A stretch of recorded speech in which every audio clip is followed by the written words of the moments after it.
Hello students. मैं देवराज आर्य आपका हार्दिक स्वागत करता हूं अपने चैनल इंग्लिश विद देवराज आर्य में।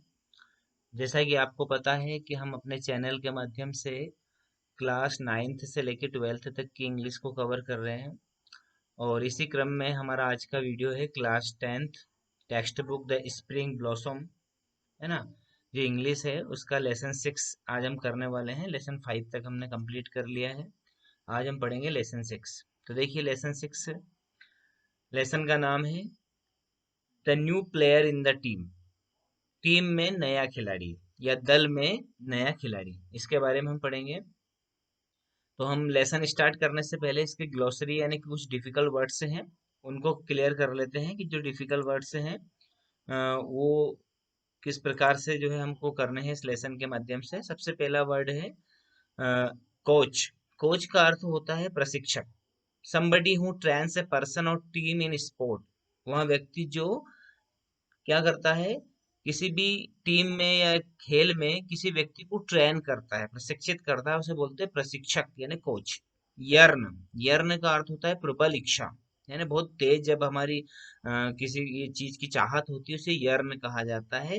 To want something very much specially when it is difficult to get a strong desire to achieve a high goal, यानी कोई चीज बिल्कुल ज्यादा लालसा से चाहना और खास तौर पे उस समय चाहना जो बहुत ही मुश्किल हो और जिसके लिए हम बहुत ज्यादा चाहत करते हैं उसे बोलते हैं यर्न। एडमोनिश का अर्थ होता है किसी को डांटना। To strongly advise somebody to do something a scold, यानी किसी को कड़क तरीके से कड़क आचरण द्वारा एडवाइस देना यानी कि रूखा व्यवहार करना, उसको डांटना। ग्रम्बल यानी होता है गुर्राना, है ना, गुस्से में। To complain about somebody in a bad tempered way, किसी की बहुत बुरे तरीके से शिकायत करना, गुर्राना। स्नाइड, स्नाइड का अर्थ होता है क्रिटिसाइजिंग यानी आलोचना करना, उपहास करना। Criticising someone in an unkind and indirect way, किसी को क्रिटिसाइज करना गलत तरीके से, है ना, आलो उपहास करना, उसका मजाक उड़ाना।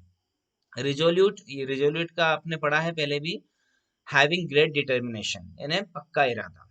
कोर्ट, कोर्ट जब बास्केटबॉल जो खेल होता है उसके मैदान को कोर्ट कहा जाता है। Place where a game basketball is played, वहाँ स्थान जहाँ पर बास्केटबॉल खेली जाती है। ऑफेंसिव, ऑफेंसिव का अर्थ होता है कि हम जब आक्रामक खेल खेलते हैं, दो प्रकार के खेल होते हैं, डिफेंसिव और ऑफेंसिव। जब हम रक्षात्मक खेल खेलते हैं उसे डिफेंसिव कहा जाता है, जब ऑफेंसिव यानी जब आक्रामक खेल खेलते हैं उसे ऑफेंसिव कहा जाता है। जैसे कि क्रिकेट में विराट कोहली हमेशा बहुत ही ऑफेंसिव या एग्रेसिव नेचर रखते हैं, जैसे to be attacking someone rather than waiting for him to attack you, यानी किसी की बिना प्रतीक्षा किए बिना इंतजार किए अपने स्वाभाविक रूप से अटैक करना। रिगरस, रिगरस का अर्थ होता है demanding that particular rules process etc are strictly followed, जब आप किसी नियम को कठोरता से पालन करते हैं ना, नियम कानून का कठोरता से पालन करते हैं, उसे रिगरस कहा जाता है। डॉन, डॉन यानी होता है सवेरा, ठीक है।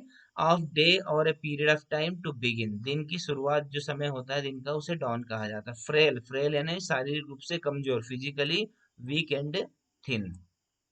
ओवेशन, ओवेशन का अर्थ होता है किसी को बहुत ज्यादा जो है ऊर्जावान कर देना, जैसे enthusiastic clapping by an audience as a mark of their approval, है ना, मार्क ऑफ देयर अप्रूवल, यानी ताली बजाकर जब हम किसी का उत्साह वर्धन करते हैं उसे ओवेशन कहा जाता है। कहते हैं ना स्टैंडिंग ओवेशन, आप देखते हैं अपने शो वगैरह देखते हैं उसमें कहा जाता है कि उसको स्टैंडिंग ओवेशन मिला, यानी खड़े होकर जब कोई व्यक्ति हमारे लिए ताली बजाता है उसे स्टैंडिंग ओवेशन कहते हैं। और ओवेशन यानी कि ताली बजाना होता है।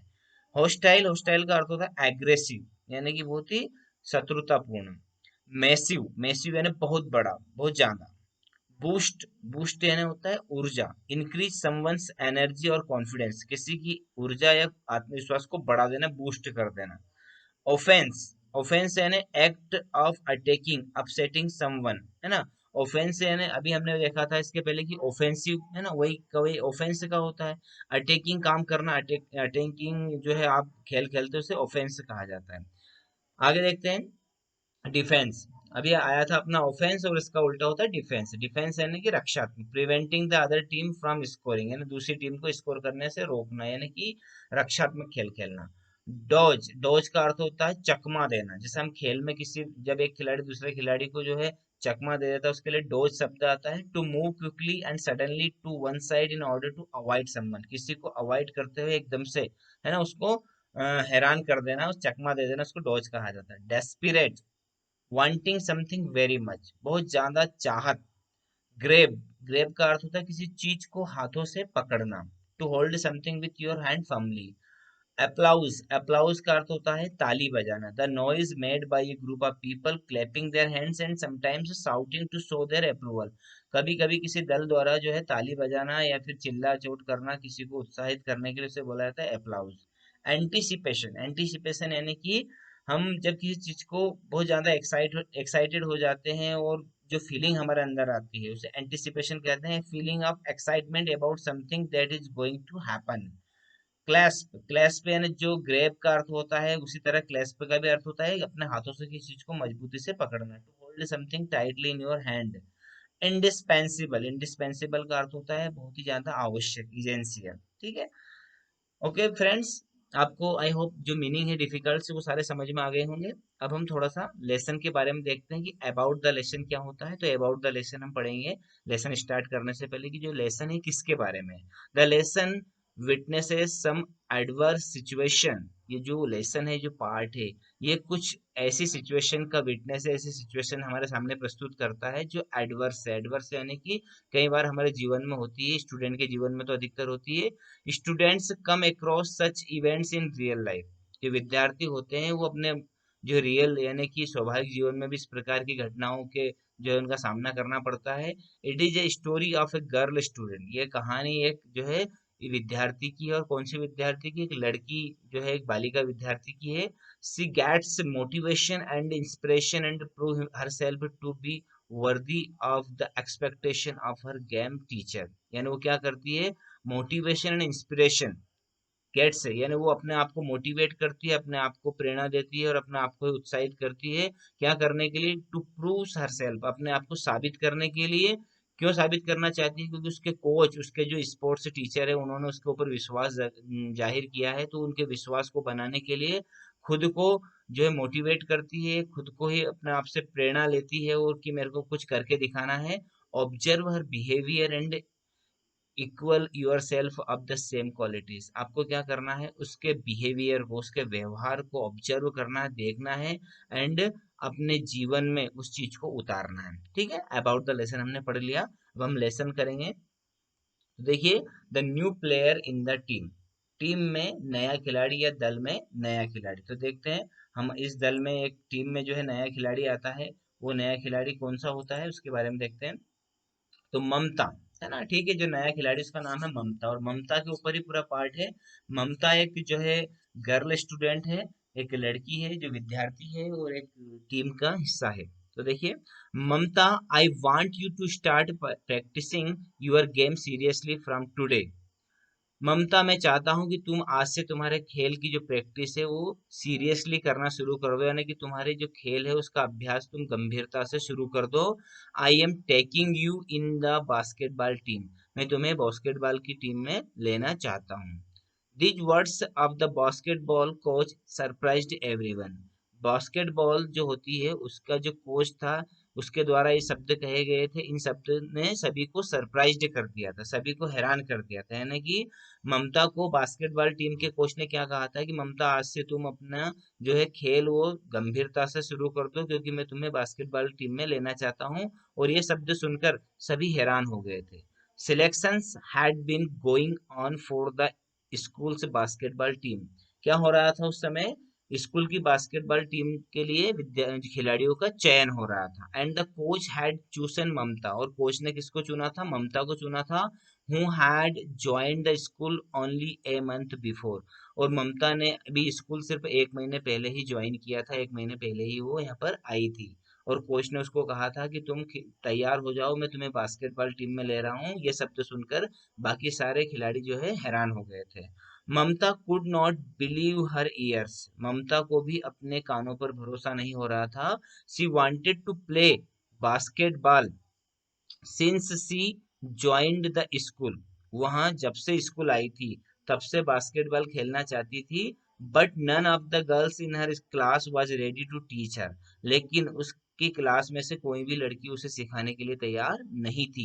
इनफैक्ट वास्तव में some of the girls in the team even laughed at her when they heard that the previous school in which she had studied did not even have a basketball court.